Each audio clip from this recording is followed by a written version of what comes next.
Yo, what's going on, everybody? It is 1 p.m. here in Chicago, Illinois. That means it's time for another live stream. Today is Wednesday, April 6th, I believe. Yeah, April 6th, 2022. And guys, I can tell you, it feels like spring out there today. I don't want to jinx it, but I think we've already had full spring. I think we've had a couple of full springs here in the Midwest. And I think we're finally getting to spring. Today, I went out with I went out with a tech tee and then like a thicker long sleeve. I had that John G hoodie with the scuba hood. It's something that I like to wear when it's a little bit cooler out because I thought it'd be cold. And I was a little bit chilly walking the girls to school this morning. And I had some thin gloves, medium thickness gloves, and full length tights. And I tell you what, the moment I got outside, I was warm, and I was like, I think I'll be fine. It'll be It's going to be windy today, and it was. But I was way overdressed, so I feel like we're definitely into spring now. Spring weather is here. It's kind of raining every day too, which is another kind of sign of spring here in Chicago. So I think we're in the clear. I think we can say we're in spring. But that being said, it's still early April, and opening day hasn't even happened yet for baseball. I don't think. And it's not uncommon for the Cubs home opener to have a snowstorm. So we still might have kind of like winter's revenge, but I think we're out of full spring and we're just into spring now. That's where I think we're at. Fingers crossed. All right, everyone listening on the podcast, welcome to you guys too. Hopefully you're having a good run or a good commute home out there today. And everyone watching this on YouTube later and not live, welcome to you guys as well. Hopefully you're at the end of your day relaxing or maybe just getting some chores done, got this on in the background, and kind of getting your feet reset for the next day. And hopefully it's a good evening for you. All right, let's see who we got in the chat. We've got Regan Dugan says, hi, everybody. Kyle Patton says, howdy, co-fam. Been a while. Hope everyone's doing good. Hope you're doing well too, Kyle. Martha's here as well. She gives like a little wave emoji and says, hi, everyone. And Steve says, these quote-unquote race recaps tend to run long. Is foreshadowing at its best. He's only in 15 minutes, so no spoilers. I really thought that this race recap was going to be like 8 minutes. Maybe I was shooting for 6. It ended up being unedited. It was like 34 minutes. So I did cut it down like 10%, but it ended up being long. And you know what? If I spent another couple hours on it, I probably could have cut it down to 15 minutes. Because it does tend to drag on a little bit. But, if I could have made it better had I had more time, but hopefully you guys appreciate it. I try to, at the same time, not try to over edit the race recaps because it's just kind of like, that's how I see the race, how I feel about it. And, every time I do one, even when they're 30 minutes long, I'm always like, oh, I forgot to bring up this one really important point, so, I err on the side of over inclusion and one day I'll get it right. But for now, they're just really, really long. I thank you guys for your patience and for humoring me. Rainrunner says, hi all, good to see you. And Sean Devlin says, hey everybody, with a nice wave. He says, got an easy 4 today. Legs feel like cement, but that's the taper, I guess. All right, how many people are tapering for Boston right now? I feel like most of the running world is tapering for Boston right now. It feels like everyone is going this year, which I think is awesome. I think it's a bummer that I'm not going to be able to head out there, but man, I'm going to, like, the closer we get, the more I'm like, oh, I wish I really just was out there. But it's not for me this year. Next year I'll be there for sure, though. Kyle says he got into Peachtree, and it's 16 weeks away. Some of you guys have been asking me about Peachtree, and that's a race that I do want to run. I feel like I put it up there with Cherry Blossom in terms of it's a race that has such like a historic following. Maybe I should make a video about that coming up, like the races that I think are like just like iconic American races. Peachtree is on there. I would put on there probably Cherry Blossom, Falmouth, as far as races that aren't marathons, Boulder. That's another one that I would love to be able to run that one. There's a lot of fun races that are out there. So I'm slowly checking them off the list. And the Peachtree, not going to be for me this year. I mean, I did a virtual one last year, or was it 2 years ago? I can't remember. It was with the Wave Rider 23, so I think that was 2 years ago. Yeah, but that one, It's a fun. And now that I'm like after LA, I'm no longer like afraid of hilly races. You just adjust your time and expectations, and it's going to be a fun race. Um, so now I'm like, oh, I really want to run Peachtree. So hopefully I'll be able to get that done. But yeah. See, Tracy says, stop. We're jinxing us with the weather. Snow. Were we supposed to get snow on Friday? Yeah. That sounds absolutely right. I mean, I'm not surprised. But I would if we get snow on Friday, I'm going to chalk that up to winter's revenge, not fool's spring. I don't think this is fool's spring. We've had two fool spring already. So I think this is just spring. But we might have Oh my goodness, that's so funny. So funny. Kyle says it's 80 degrees Fahrenheit in Georgia. I mean, that's hot already. I mean, where do you guys go from there if it's 80 degrees? It's probably also humid. Man, it's hard. Alex Aquile says, hi everyone. Rainy and gray here in Italy today. Oh, he says it's breaking his heart. I didn't think it got rainy and gray in Italy. Regan says, I went for an easy run in Louisiana today and was so drenched by the end. It looked like I'd fallen in the lake. It's definitely spring. Oh, that's so funny. Yeah, I mean, it's just, we've gone from complaining about how much time everyone has to spend on the treadmill to like, oh, it's already so hot. I love it. I love it. Eric Paramount's here. He says, hey, yo, he'll be here for a good chunk. And he hopes all are well. Lou Klein has made it as well. And he says, hi, Michael and the Kofuzi Run Club. JC says summer was there yesterday. 93 degrees, 93 Fahrenheit for evening track. I mean, on the track, I like it hot. It just feels like it's more like, like dramatic. You know what I mean? Plus, I always feel like the hotter it is, the less likely it is I'm going to pull something. That's just generally how I feel about it. If it's cold on the track, I'm like, oh, I'm going to pull a hammy today. But when it's hot, I'm like, muscles are going to stay nice and loose today. I'll be good. I don't know if that makes sense, but that's just what goes on in my head. All right. Before I forget, we got to talk about Boston Marathon. I mean, we've been talking about it already, but like some of the news that's been happening about some of the last minute scratches and additions. So, I mean, I understand the scratches. So Kellen Taylor's out. Sarah Hall's out. Who else did I hear that was scratching?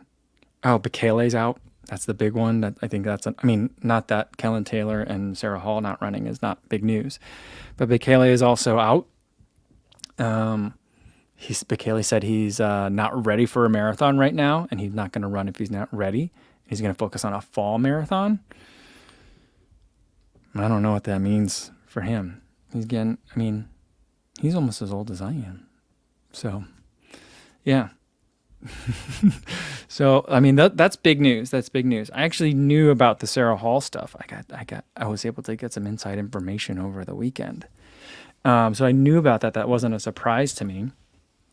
But I didn't know about Kellen Taylor. And, the thing about that too is I was just listening to the Mario Fraioli podcast with Ben Rosario. He interviewed Ben Rosario and Matt Fitzgerald, and they were talking about, some people don't need a ton of mileage as from like a pro athlete's perspective. And Ben Rosario was given the example of Lauren Piquet as an example. And then others can handle a lot. And Kellen Taylor was the example. And now I'm just like, maybe that's not, she's been perpetually injured or like battling something. But she has such a great amount of lifetime fitness. At what point do you start to say, like, maybe we dial it back 10%? I don't know.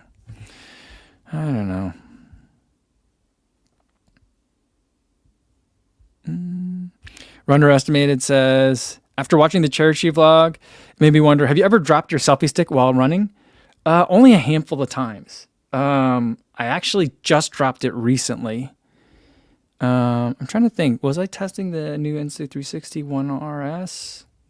I think it was just with the GoPro. It was out by the lakefront, down by Navy Pier. I wasn't at risk of falling in the lake, but I've dropped it a handful of times. It's not. It's usually if I'm trying to do something where I'm like passing it from like one hand to the other. That's when like I might drop it. I think I've dropped it in the wintertime a handful of times, like if I'm running like in Iowa when I'm running like in the dirt roads or in the trails and stuff. But I mean, the handle's got a lot of grip on it, and it's the right size, like diameter to make it nice and, like easy to hold. So like it just, it's grippy. I don't really drop it that often. Sometimes I feel like throwing, like tossing it, when you're tired, you're like, ugh, this thing. But I haven't really dropped it. So.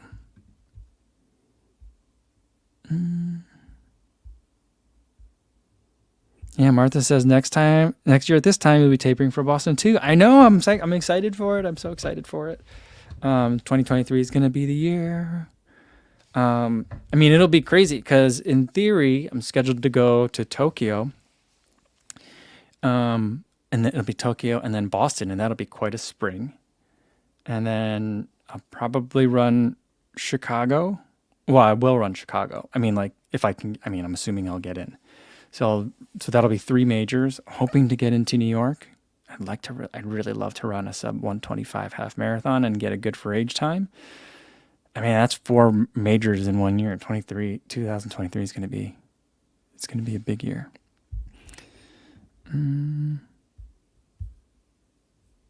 Naeem Harb says bonsoir. Kyle says that the like iconic American races is a great video idea.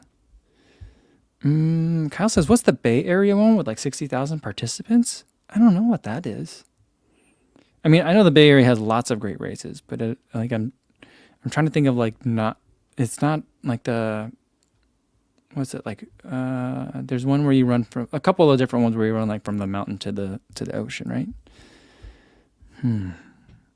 If anyone knows what that one is, let me know. Lee says that there's a heat wave in Tijuana. Low 80s, but for the next days, mid 90s. It's getting hot.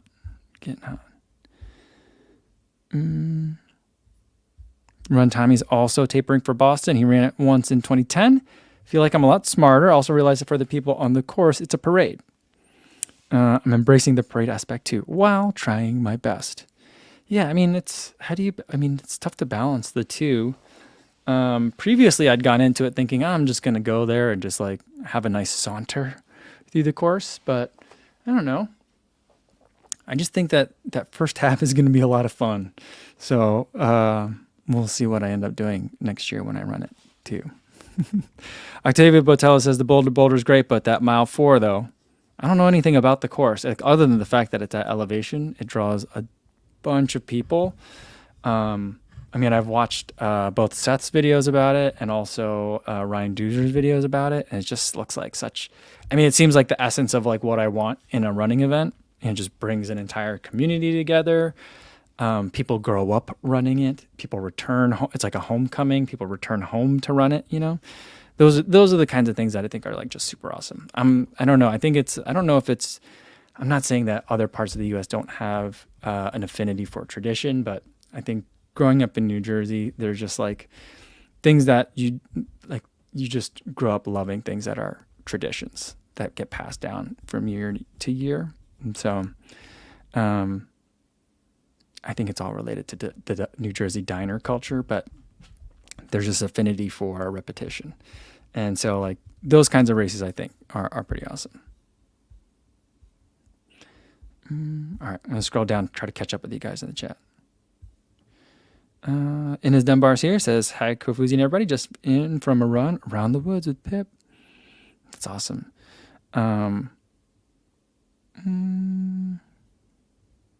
Yeah, I'm really glad that you're able to run with your dog. I was thinking a little bit about, I got to tell you guys, I'm going to end the live stream a little bit early today. Oh, and while we're talking about it, tomorrow will be the last live stream for the week. The kids have off on Friday, and so we might be heading out to Iowa for the weekend during live stream time. So just in case, I'm going to kind of preemptively cancel a live stream for Friday. So tomorrow will be the last one from today. And today I'm going to end a little bit. Tomorrow will be the last live stream for the week. And today I'm going to end a little bit early because we're going to do a little bit of a dog funeral today for Buddy. I mean, I'm doing okay. My wife's fine. The baby's fine, but my daughter's having like a real hard time with it. And so we thought, a little ceremony, a little goodbye would be nice. So I'm going to try to put together like a program. I haven't done it yet. So I got to find like a picture of the dog. I'll print it out, make a little kind of like church bulletin kind of thing. And then, I'm going to try to find a poem about dogs. Maybe have my wife do a reading, and then we'll kind of all say something. So I think we're going to do that. So I gotta prepare.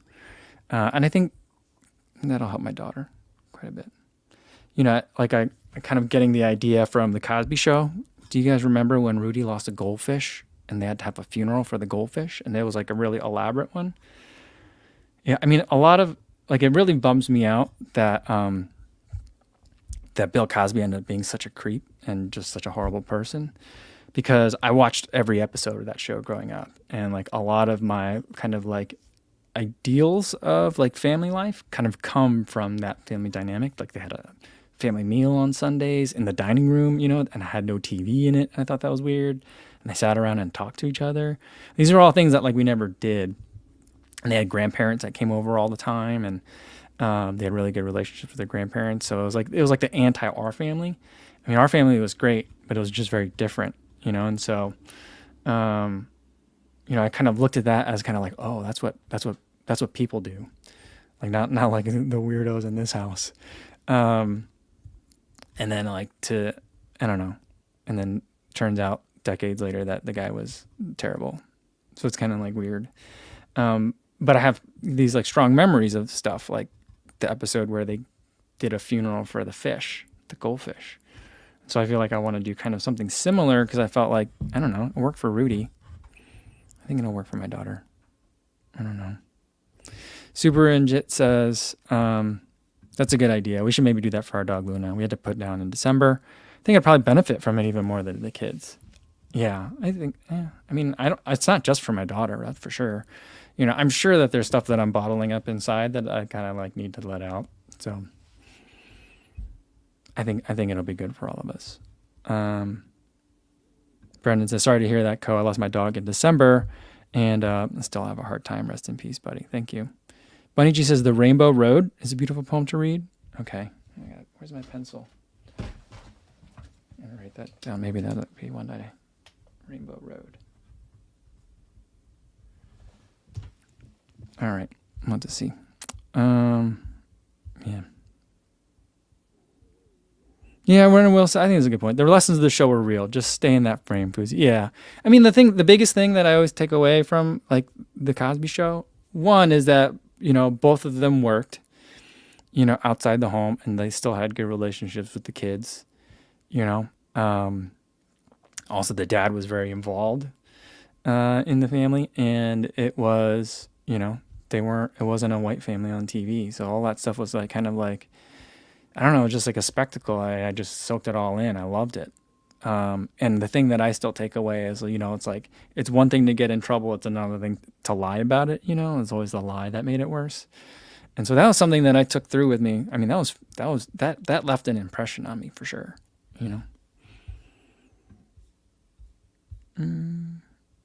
All right. Tony Messia says, Heartbreak Co. Look up to If Tomorrow Comes Without Me. All right. This is good crowdsourcing these poems. Tomorrow Comes Without Me. All right. YouTube has good vids with it too. All right. I'll check it out. Angel Johnson said, my mom had her funeral when my pet rat passed away. The 7-year-old me appreciated it a lot. Yeah. See, I feel like we need to do, yeah, I feel good about it.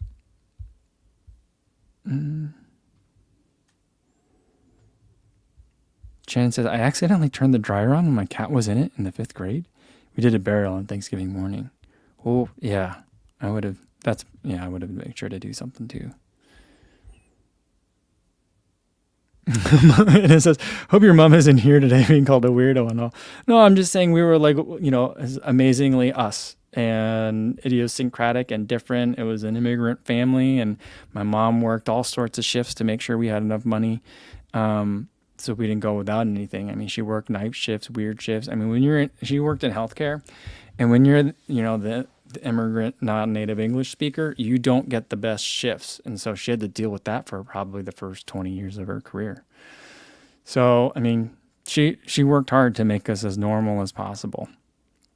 I appreciate that definitely. But it wasn't like the Cosby Show for sure.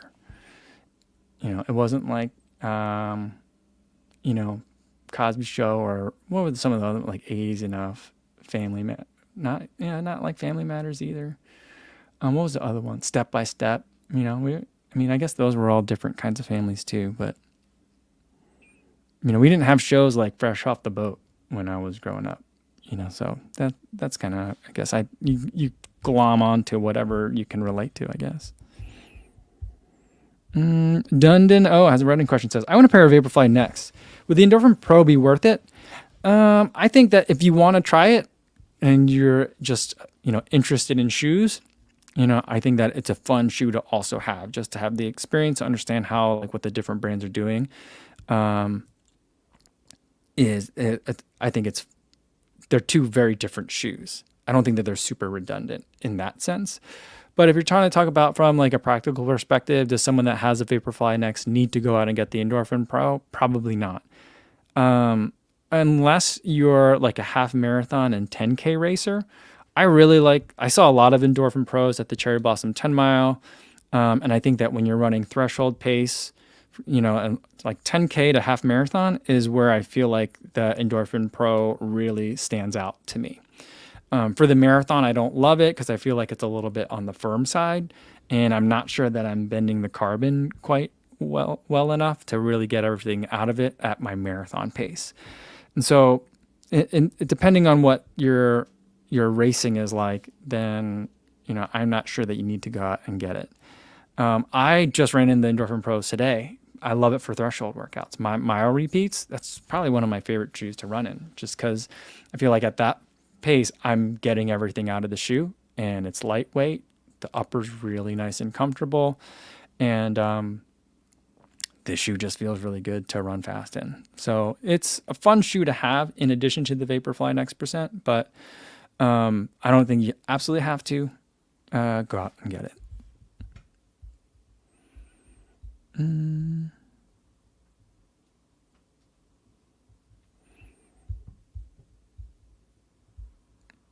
All right. Jared Crandall says, back to the race recap video. Are you thinking about grandma's? I am. So I've been talking, it's another ASICS race. So I've been talking to ASICS to see if they can send me out there for that one. So, yeah, I'm not sure if I would just drive out there or fly.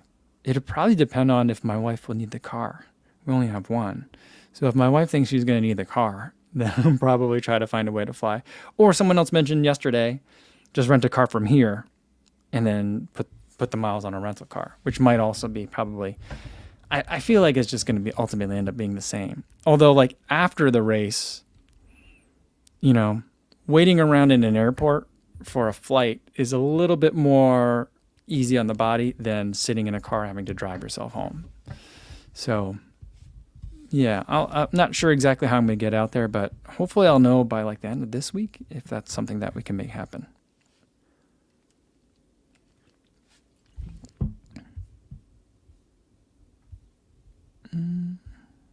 Yeah, Super Ninja says Full House. Yeah, the Full House was also definitely a very impactful show on my like childhood development. Even though that was a very unusual household. I mean, you had Uncle Jesse, you had Uncle Joey, who was trying to make it as a stand-up comedian, and then Danny Tanner was on, was it Wake Up San Francisco or Good Morning San Francisco or something like that? So it was just a super unusual house. No one had a regular job in that house, And yeah, it was just, but there was like that family connection was still strong in there. And so another thing that you just kind of like, oh, that family's not like mine. So I don't know. Dan Johnson says normal is overrated. That's for sure, and it's all a facade, because none of those families were normal. The Cosbys weren't normal. Full House, the Tanners weren't normal. Yeah, so none of them were normal, but everyone else seemed normal to me, except for us. Oh, Luke Klein says, any word on those cool cherry blossom t-shirts? Yes. So ASICS is going to send me 10 of them, 2 of each size, extra small, small, medium, large, and extra large. So I'm thinking once I get them, I think they're shipping them out today. So maybe I don't know where we're going to be next week. Exactly. So I'm not really sure what like the kind of Easter week, because that's my kids' spring break. I don't know what the Easter week live stream schedule is going to be. But I'm thinking for a Trivia Tuesday, maybe we'll have to do a giveaway of those t-shirts. So I have 10 of them to give away. There aren't that many. I don't know what they're going to do with the rest of them. But there's a handful of other ones left other than that and some other sizes. But I figured I could give away 10. That's something that I could manage. So I think I could do that. Yeah, and it says, it's hard enough to lose a pet when you're an adult, but losing a pet who has been there all your life is tough. I've lost a few dogs and a cat, and it is really hard. Yeah, I know. I mean, I feel a lot of relief, for him because he was struggling. But I think my daughter feels it really hard. So it's got to be tough on her. And I know it's tough on her,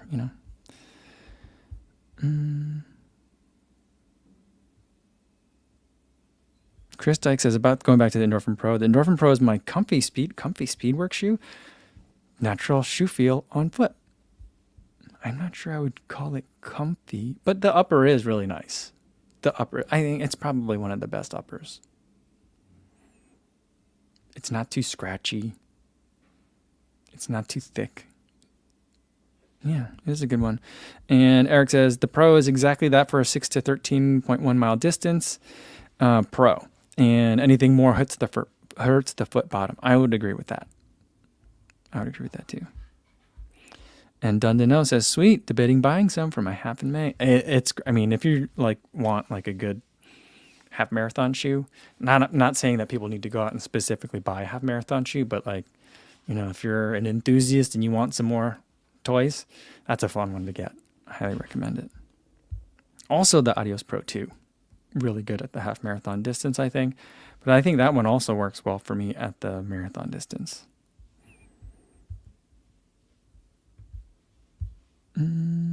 Oh, Super Unjit says, I'd love to see at Grandma's. My son and I ran the 5K the day before. We'd definitely make it out to a Shake It Run if you did one in Duluth. I think that'd be super fun to do. I just don't know where we'd do it, but we'd figure out something. Probably something somewhat near wherever the expo is going to be. But yeah, that would be fun. I've only been to Lake Superior once, and I'm looking forward to going back in June. When we went, it was earlier in the spring, and it was super cold at night and chilly in the morning, and then 65 degrees during the day.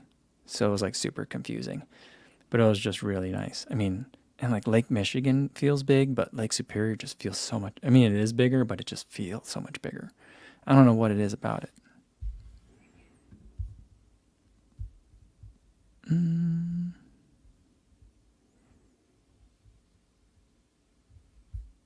Let's see. Sober Gummy says, I'm wearing my Cozy Run Club Cherry Blossom shirt now. Good quality, though. I'm terrified to wash it. LOL, bright pink. Here's the thing with the orange one.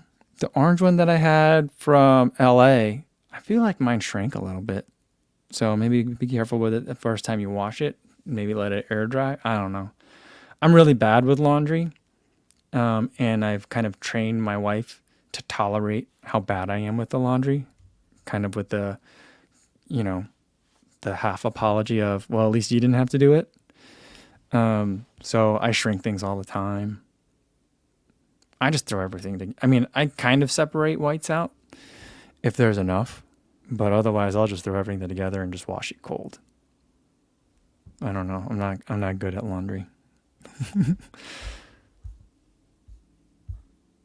Stevie76 is normal. Is having a trophy husband who can out-edit your trophy husband. Oh, that's funny. Super funny. Adam says, what's going on, Adam? He says, first run of the Rocket X yesterday. Only ran slow, but surprisingly liked them a lot. had a Hyperion tempo-like ride and responsiveness, and might enter my long run everyday rotation with the Nova Blast. Yeah, I think it's a good shoe. I just don't think it's got like super shoe caliber to it, you know? But definitely it's lightweight. It's got a very narrow footprint. So to me, it feels very nimble. And so like speed changes, I would like it for that. For fast running, that lightweight nimbleness, I like it for that too. I just don't know that I'd want to run a marathon in it, like race a marathon, but a long run, I could certainly do a long run in that shoe.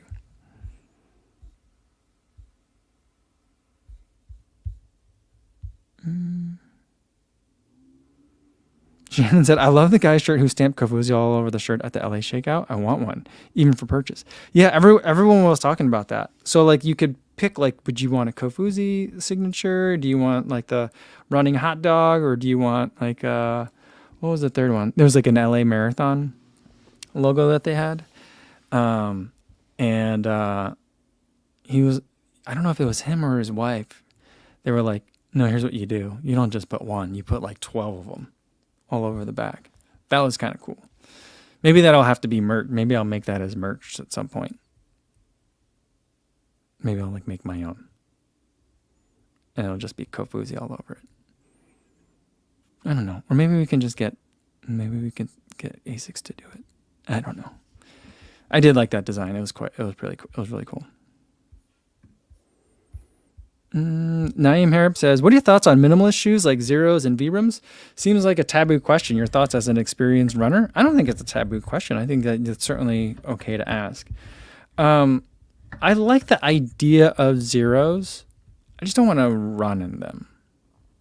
You know, and like the Vibram, the 5 fingers, I just think it's too out there. I don't think that I want to do that. I certainly don't want to run in it. I could see an argument for having them for casual use, because sometimes I do think that a lot of times, like, I feel like sometimes I have like club foot. I've been telling you guys about how like my feet hurt, but like sometimes I feel like I have club foot, and I forget who she is. She's an Italian sprinter, and she's on TikTok, and she is like promoting this product. It basically looks like the things that when you're getting a pedicure, and you put those things in between your toes so that your toenails don't like rub into each other so they could dry properly. But it looks kind of like that. And she just says like you should wear them around when you're recovering. Not like in your shoes, but like if you're just at your house. So that way your toes kind of like just can kind of relax more properly, you know? And so I could see like maybe a sense of like wearing the Vibrams as like a recovery device, maybe. I don't know. Or the Zeros in the same way, like if you're walking around casually, you know, as a way to make sure your feet are, you know, aware of its foot strike. And so think of it almost as a way of like, kind of like a passive, like gait training. I could kind of see it in that sense. And so I've thought about buying some of the casual ones. And some of the casual ones I think actually look pretty nice. But I don't know. I've just never been like, I don't really buy a lot of shoes that aren't running shoes. And so like I've just never gotten around to it. I just think that, I can make my feet stronger to a point, and after that it feels like machismo to me. And I don't know.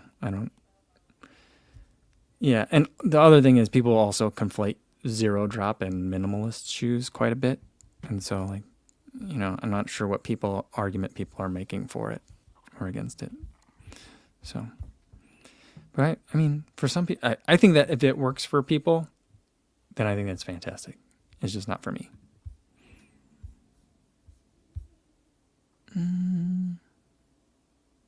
Underestimated said, Shoe Talk, the forced supination of the Adios Pro 2 is crippling me. So sore on the outside of my legs, so I'll be retiring after less than 50K. Oh, really? See, I think I've heard people talk a lot about how because the arches are cut out of all the super shoes these days, people are talking about how they cave in, especially if, you know, some people, my feet don't hit like exactly straight forward. Mine kind of kick out a little bit.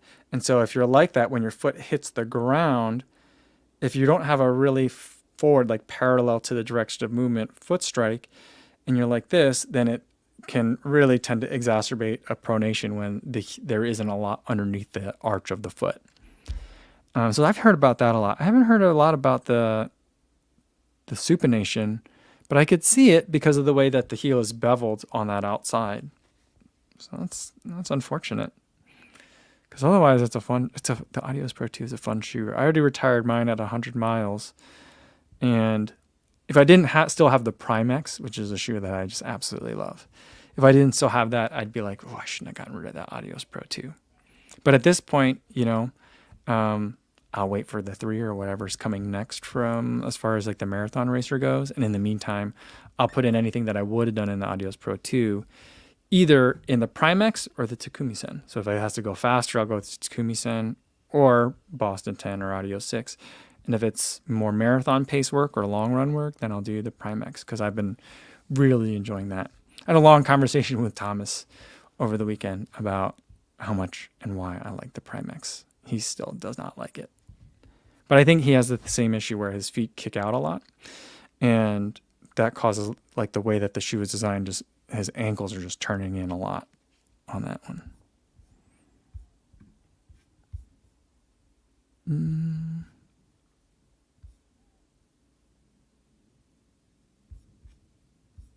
All right.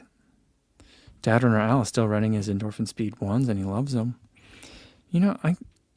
I think that the Endorphin Speed 1 was softer than the Endorphin Speed 2. Maybe I'm just remembering them differently. But the last couple runs that I've done in Endorphin Speed 2, I feel like it's a touch firmer. Or maybe my feet are getting more tender, I guess, and they need more comfort. I'm not sure. Vincent says Nike is making another Turbo shoe and he's excited about it. Here's why I'm not excited about that one. I loved the Turbo 1 and 2. I'm not excited about this next one because it's that recycled ZoomX foam, the stuff that's in like the Nature Alpha Fly.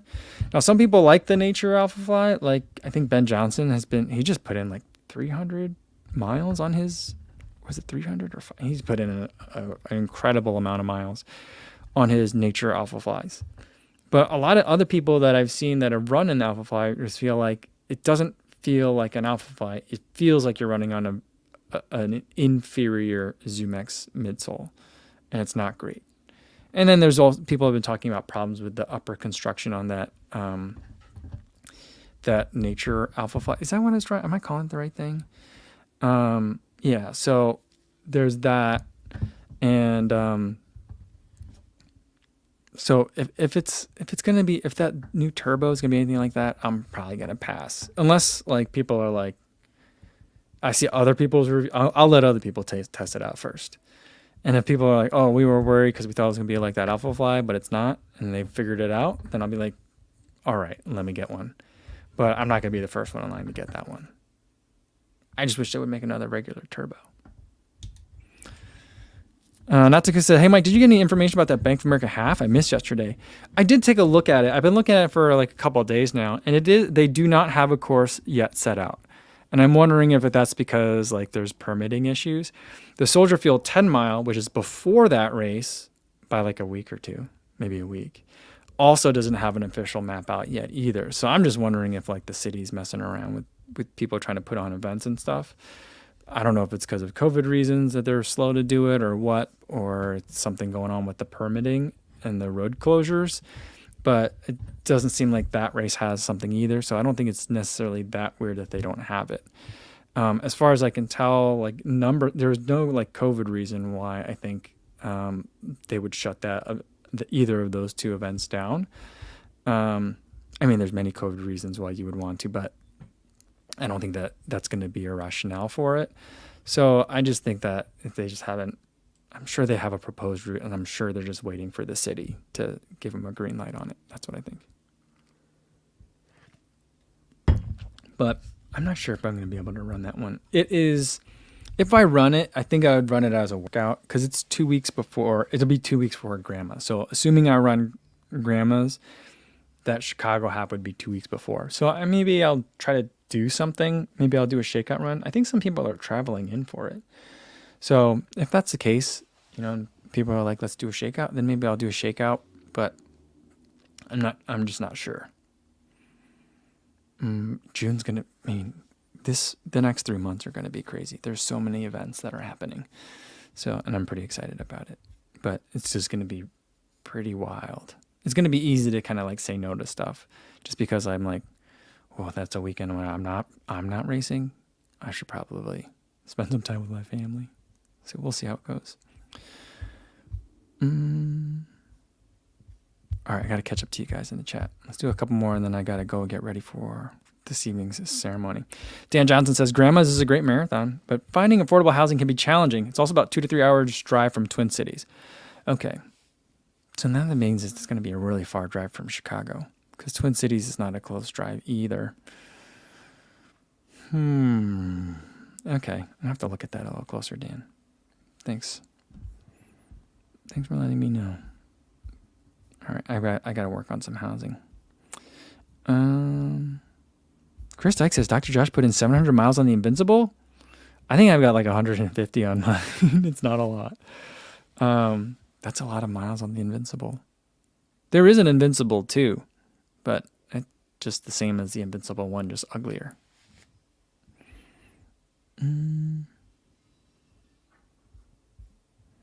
Mark Ingham says, my shin splints were in old turbos. No fault of the turbos of Zoom X. They were just old and dead. Yeah, I mean, the thing is, like, I know a lot of people were using the turbo as a daily trainer, but I didn't really, like, use it that way. To me, it's more like the New Balance Rebel, or the Rebel is more like the turbo. I feel like some people can maybe use them as a daily trainer, but for me, I'd rather use them either for a faster long run or a shorter workout, you know? So that's kind of what I would do. Adam has a theory. Those who bound do better in Nike and bouncy foams, and those with little vertical oscillation do better with firmer foams. That's possible. I'm not sure. I'm not sure how that would work, but it makes sense. Alex Akili says, do you recycle your shoes when you retire them? I feel like a waste just throwing them out in generic trash and can't find much information on recycling them in the area I live in. So I donate mine to charity. So like, one of my nephews right now is my same shoe size. I'm bringing back like 6 pairs of shoes for him when I see him. I think this will probably be like the last time. I mean, he might not even fit in these anymore. He's 11 years old and already a size 9, and all of his brothers are like 10 and a halves, 11s shoe size wise. So I'm assuming, I mean, I'm going to bring back shoes. Who knows if they still fit, but that's been my favorite thing to do. My second favorite thing to do, which I normally do, is I donate them to charity. So that way they get, I take it to Salvation Army. There's one in Chicago that's relatively easily accessible. And I'll just drop off like a dozen shoes at a time. So I know that there are shoe recycling programs. Nike has one. I don't know if they take other like non-Nike shoes, but the closest one, the last time I checked, which was years ago, was like you have to drive out to the suburbs to get there. And for me at the time, I didn't own a car. So I was like, it seems counterintuitive to drive and rent a car to go to this Nike store in the suburbs to drop off shoes for recycling. But they take the shoes and like the rubber outsoles, they chip up and they use it to make tracks. And then I don't know what they do with the midsoles and all the other textile stuff, but you can recycle them.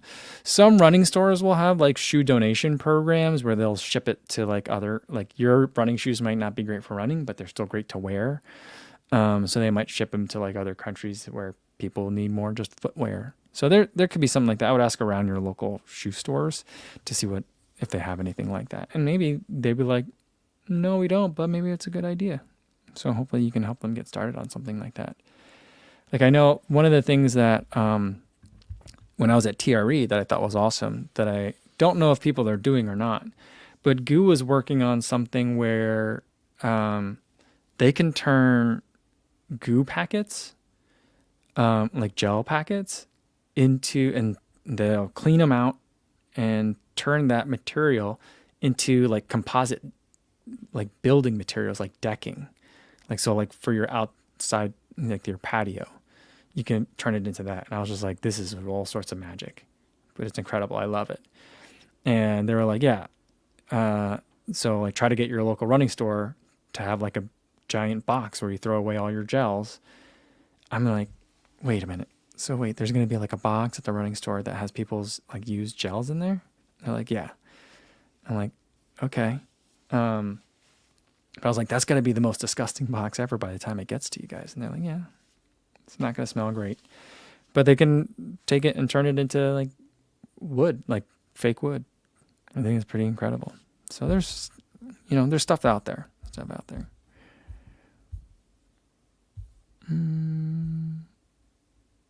All right. Dan Johnson says, I'm running Grandma's half, and I'm going to be camping nearby in a teardrop trailer. First ran the marathon in 1980. That sounds cool. See, like that's the thing I like about some of like the trail running is that you camp for it. I mean, I'm not much of a camper. I don't know how to camp really. I don't know how to go about arranging that, like things like a campsite. I don't know, but I think that's kind of cool. I like that idea.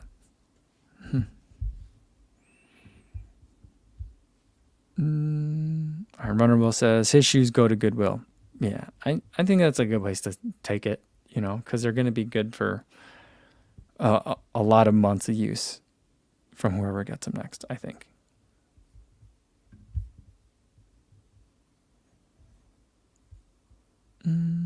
Oh, yeah. It says Goo does it. They'll take anyone's gel. Also, TerraCycle. Yeah, I think it's pretty cool. Jason says, REI had a used gel packet container. I usually ditch mine in garbage cans during my runs, though, but it's a neat idea. I always bring mine home. I just put them in my pocket. I'm not usually by a garbage can when I'm taking them. So, like, they always just end up back. So I do end up bringing them back home. But, yeah.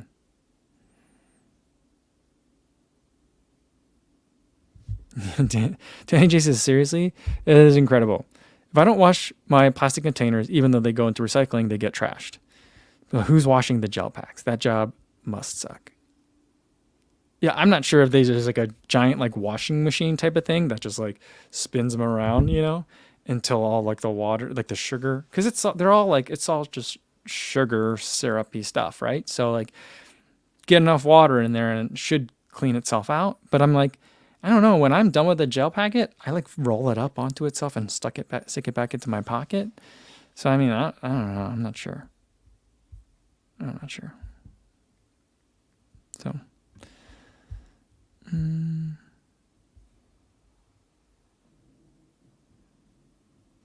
yeah. So, I think that's going to be a good place to leave it for today, guys. So tomorrow, I don't think we'll have a video. But the next video that I do, either be tomorrow or the next day, it's going to be talking about the On Cloud Monster. I went for a run. I've been telling you guys a little bit about it, but I'll make the full video for it. That'll be the next one.